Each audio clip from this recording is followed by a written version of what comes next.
আমার প্রিয় অষ্টম শ্রেণীর ছাত্ররা, তোমাদেরকে অনেকদিন পড়ানো হয়নি। যাই হোক, শোনো, আমি তোমাদেরকে বলেছিলাম যে আগের যে সমস্ত চ্যাপ্টারগুলো বা বিষয়গুলো আমি পড়িয়েছি, তখন বলেছিলাম যে তাপের চ্যাপ্টারটা আমি তোমাদেরকে পড়াবো, এবং কেউ কেউ তোমরা তাপ থেকে কিছু কোশ্চেন আমাকে দিয়েছিলে। তখন আমি উত্তর করি না, আমি শুধু কেবল বলেছিলাম যে যখন আমি পড়াবো তখন সব উত্তর করে দেবো। তাপ সংক্রান্ত যে কোনো কোশ্চেন তোমরা আমাকে পড়ানোর পর অবশ্যই করবে। আমি চ্যাপ্টারটা পড়িয়ে দিই, পড়ানোর সময়ে সেই সংক্রান্ত প্রশ্নগুলো তোমরা আমাকে করো, তাহলে উত্তরটা আমি দেবো যাতে করে সকলেই যাতে বুঝতে পারে। সেই জন্য না হলে তৎক্ষণাৎ উত্তর দিয়ে দিতে কোনো অসুবিধে নেই, কিন্তু আমি চাইছি কি সকলেই যাতে উত্তরগুলো বুঝতে পারে। তাহলে দেখো, প্রথমে লেখা আছে তাপ, তাপের পরিমাপ ও একক। এই বিষয়টা দেখো, তাপ তো হেডলাইন করা আছে, তাহলে এই বিষয়টা যখন আমরা পড়াবো তখন প্রথমেই মনে আসবে যে তাপ কি, তাই তো? তাপ কি, যে হোয়াট ইজ হিট। আর আরেকটা বিষয়ের সঙ্গে তোমরা সকলেই পরিচিত আছো, তাপমাত্রা। আমরা বলি না অনেক সময় দিনের তাপমাত্রা বেড়ে গেছে, রাতের তাপমাত্রা, শীতকালে বলে থাকি যে খুব কমে গেছে, ঠান্ডা পড়ে গেছে, তাই না? আবার তাপ শব্দটা সম্পর্কে আমরা, মানে এই শব্দটার সঙ্গেও আমরা অনেক ক্ষেত্রেই পরিচিত। দেখো, প্রথমে আসবে তাহলে তাপ কি, তারপরে আমি তাপের পরিমাপ ও এককগুলো বলছি। তাহলে তাপ হলো কি, দেখো এবার আমি আমার এখান থেকে একটু পড়াচ্ছি তোমাদেরকে, যে এটা আমি তোমাদের জন্য তৈরি করেছি যাতে করে তোমাদেরও বুঝতেও সুবিধা হয়। দেখো লিখেছি কি, যে তাপ হলো এক প্রকার শক্তি যা গ্রহণ করলে বস্তু উত্তপ্ত হয় এবং বর্জন করলে বস্তু শীতল হয়, তাই তো? তাহলে তাপ হলো এক প্রকার শক্তি যা গ্রহণ করলে বস্তু উত্তপ্ত হয় এবং বর্জন করলে বস্তু শীতল হয়, তাই তো? তোমাদেরকে এখন এইভাবেই পড়তে হবে, এই অংশটা তোমরা মুখস্থ করবে।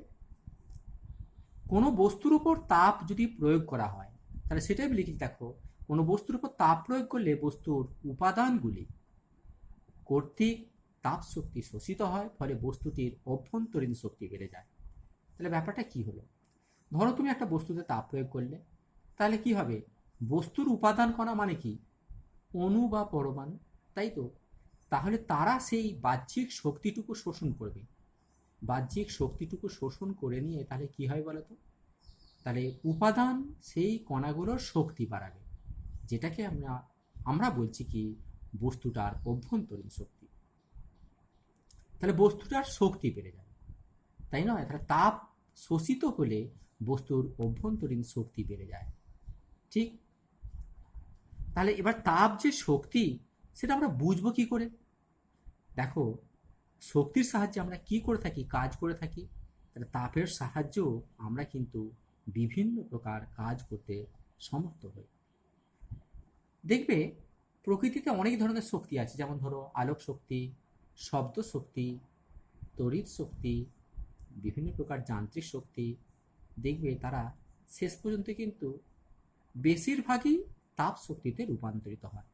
যেমন ধরো শীতকালে যখন আমরা খুব ঠান্ডা পড়ে, আমরা হাতে হাতে ঘষি, হাতটা বেশ গরম হয়ে যায়, তাই নয়?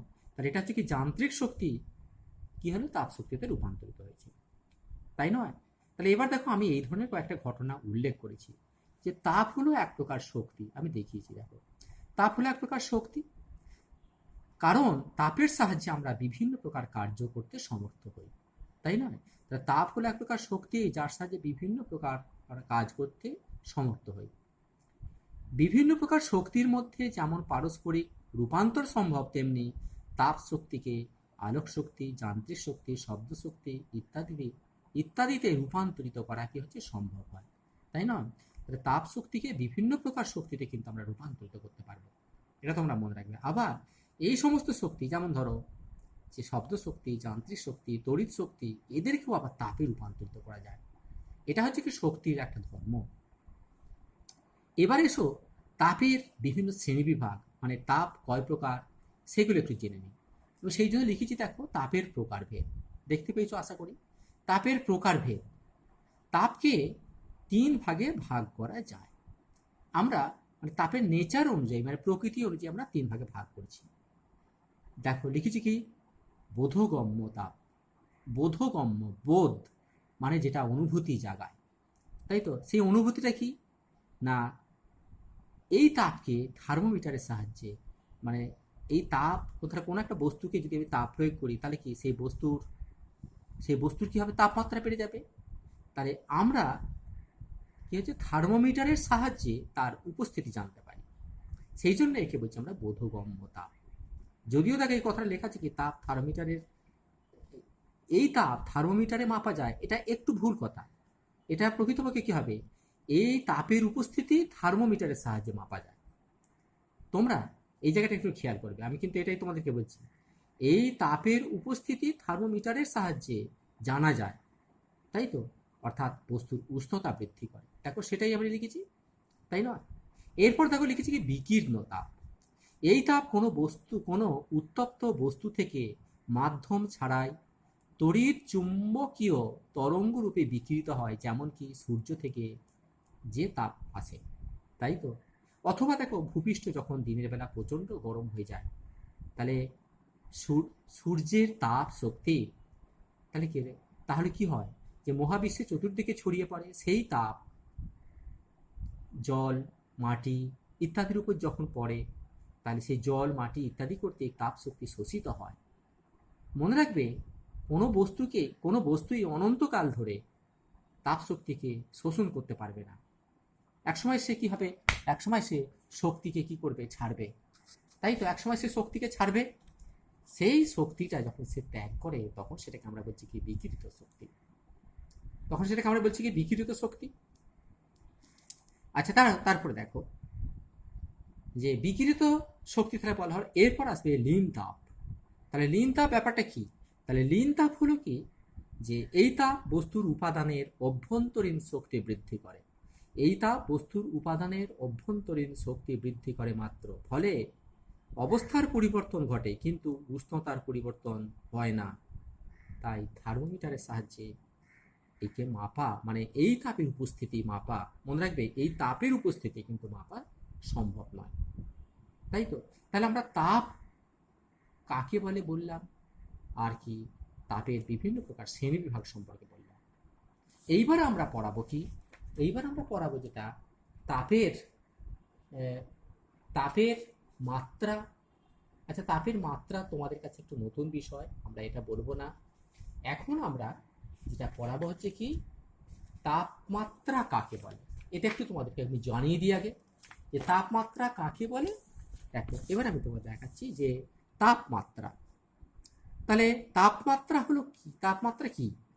তাপমাত্রা হলো বস্তুর বিশেষ এক তাপীয় অবস্থা, যার দ্বারা বোঝা যায় বস্তুটি কোনো বস্তুকে তাপ দেবে অথবা অপর কোনো বস্তু থেকে তাপ গ্রহণ করবে। তাহলে কি বললাম, যে তাপমাত্রা হলো বস্তুর এক বিশেষ তাপীয় অবস্থা, যার দ্বারা বোঝা যায় বস্তুটি অন্য কোনো বস্তুকে তাপ দেবে নাকি অপর কোনো বস্তু থেকে তাপ গ্রহণ করবে, তাই তো? যেমন ধরো তোমরা দুটো পাথর খণ্ড নিলে বা দুটো লৌহ খণ্ড, সেই খণ্ড দুটোকে তাদের মধ্যে একটাকে তোমরা কি করলে, একটাকে রোদে তোমরা কিছুক্ষণ রাখলে, আর একটাকে তোমরা ঘরে রেখেছো।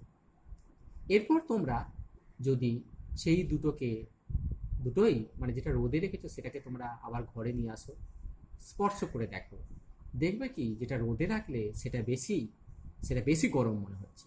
তাহলে এই যে একটা বিশেষ অনুভূতি, তাই তো, যে সেইটার মধ্যে গৃহীত তাপ শক্তির পরিমাণ বেড়ে গেছে, তাই নয়? অথবা তোমরা এক কাজ করতে পারো, ধরো খানিকটা জল নিয়ে তোমরা যদি মানে সমপরিমাণ জল ধরো তোমরা দুটো গামলায় নিয়ে একটাকে ঘরের মধ্যে রাখলে, আর একটা তোমরা হচ্ছে কি রোদের মধ্যে কিছুক্ষণ রেখে দিলে, দেখবে যে যেটা রোদে রেখেছো সেটা বেশ গরম হয়ে গেছে। তার মানে কি, ওই জল সূর্য থেকে আগত তাপ শক্তিকে শোষণ করেছে।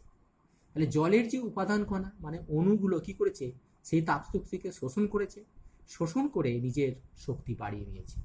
তার মানে যে শক্তি সে বাড়িয়ে নিয়েছে, এটা আমরা বুঝবো কি করে? এটা আমরা বুঝলাম জলটাকে স্পর্শ করে, দেখছি কি তার মধ্যে গৃহীত শক্তির পরিমাণ বেশি, যাকে আমরা মানে যার তাপমাত্রা যে বেড়েছে সেটাকে আমরা কি করলাম, থার্মোমিটার সাহায্যে মাপতে পারবো। এইবার যদি তোমরা ধরো ঘরে রাখা যে জল, গামলায় যে জল আছে, সেই জলটাকে তোমরা যদি এই জলের সঙ্গে মেশাও, দেখবে কি, তাহলে ঘরের জলটা ছিল ঠান্ডা জল, দেখবে যে মেশানোর পর মিশ্রিত জলের তাপমাত্রা আবার কমে গেল, তাই নয়? তাহলে কি হলো, রোদে রাখা জল ঘরে রাখা জলকে তাপ শক্তি দিয়েছে। তাহলে কি হলো, তাপের এখানে কি হলো, লেনদেন হয়েছে, অর্থাৎ কি আদান প্রদান হলো, তাই নয়? তাহলে ঘরে রাখা জলকে বাইরে রোদে রাখা জল কি করলো, তাপ শক্তি সরবরাহ করলো, তাই নয়? তাহলে তাপমাত্রা হলো কি, সেই জন্য বলেছি বস্তুর বিশেষ এক তাপীয় অবস্থা, যার দ্বারা বোঝা যায় বস্তুটি অপর কোনো বস্তুকে তাপ দেবে নাকি অপর কোনো বস্তু থেকে তাপ গ্রহণ করবে। এরপর একটা ইম্পর্টেন্ট কথা, মানে একটা প্রশ্ন পড়ে, তাপ ও তাপমাত্রার মধ্যে পার্থক্য। আমি তোমাদেরকে এইভাবে যেটা বলেছি, তাপ ও তাপমাত্রার পার্থক্য আমি এমনি লিখেছি তোমাদেরকে দেখানোর জন্যই। তোমরা এইভাবে করে ছক করে তাপ ও তাপমাত্রার মধ্যে পার্থক্যটা তোমরা তৈরি করবে। তোমরা মনে রাখবে একটা কথা, দেখো, তাপকে কিন্তু মাপা হয় কি ক্যালোরিমিটার যন্ত্রের সাহায্যে, আর তাপমাত্রাকে আমরা থার্মোমিটারের সাহায্যে মাপতে পারি, তাই তো? আমরা তাপের একক তখন বলি নাই, তাহলে এই পার্থক্যের মধ্যে আমরা এককটাকে ঢোকাতে পারবো, তাই তো? এককটাকে আমরা বলে দিতে পারবো, তাই নয়? তাহলে আমি যেভাবে দেখো লিখেছি ছক করে, তাপ ও তাপমাত্রার মধ্যে পার্থক্য, এইভাবে আমি বলবো কি তোমরা তাপ ও তাপমাত্রার মধ্যে পার্থক্যটা তোমরা রেডি করবে। আমি এখানে অনেকগুলো পয়েন্ট দেখেছি, তাই তো? প্রথমেই চেষ্টা করবে সংজ্ঞাটা দেবো, দুটোর ক্ষেত্রে সংজ্ঞা দেওয়া হলো, তারপর তাদের বিশেষ বিশেষ বৈশিষ্ট্যগুলো তোমরা দিয়ে দিলে, তাহলেই হবে, তাই তো? তাহলে তাপ মাপা হয় ক্যালোরিমিটার যন্ত্রের সাহায্যে, তাপমাত্রা মাপা হয় থার্মোমিটার যন্ত্রের সাহায্যে, এটা তোমরা মনে রাখবে। আর আর তোমরা এটা তো করবে। আর শোনো, যে তাপমাত্রা যখন মাপা হয় বিভিন্ন ধরনের থার্মোমিটার কিন্তু ব্যবহার করা হয়ে থাকে, তোমরা নিশ্চয়ই জানো। আর সেই তাপমাত্রা মাপার জন্য আমরা 3 ধরনের থার্মোমিটার ব্যবহার করি। একটা হচ্ছে কি ফারেনহাইট, একটা সেলসিয়াস, আর একটা হচ্ছে কি কেলভিন। 3টে স্কেলের মধ্যে সম্পর্কটা আমি এখানে দেখিয়েছি, এগুলো তোমরা খেয়াল করো। ফারেনহাইট স্কেলে কোনো একটা তাপমাত্রা F ডিগ্রি, সেই উষ্ণতায় যদি সেলসিয়াস স্কেলে C ডিগ্রি, এবং সেই উষ্ণতায় যদি কেলভিন স্কেলে K হয়, তাহলে 3টে স্কেলের মধ্যে সম্পর্ক হবে কি F - 32/9 = C/5 = K - 273/5। এটা আমরা একটু মনে রাখবো। তাহলে তোমাদেরকে যা যা বললাম তোমরা এটা করবে। আর যেটা আমরা পার্থক্য পড়াচ্ছিলাম, দেখো পার্থক্যের এখানে আরেকটা পয়েন্ট, যেটা গুরুত্বপূর্ণ পয়েন্ট আমি মনে করেছি, যে সিজিএস ও এসআই পদ্ধতিতে তাপের একক যথাক্রমে ক্যালোরি এবং জুল, কিন্তু সিজিএস ও এসআই পদ্ধতিতে তাপমাত্রার একক যথাক্রমে ডিগ্রি সেলসিয়াস ও কেলভিন। এটা তোমরা একটু মনে রেখো। তাহলে আমি এই অডিওটা এখানেই শেষ করলাম। বাকি এবার আমরা আপেক্ষিক তাপ সম্পর্কে, বা আপেক্ষিক তাপ কি, এই বিষয়ে পড়াবো।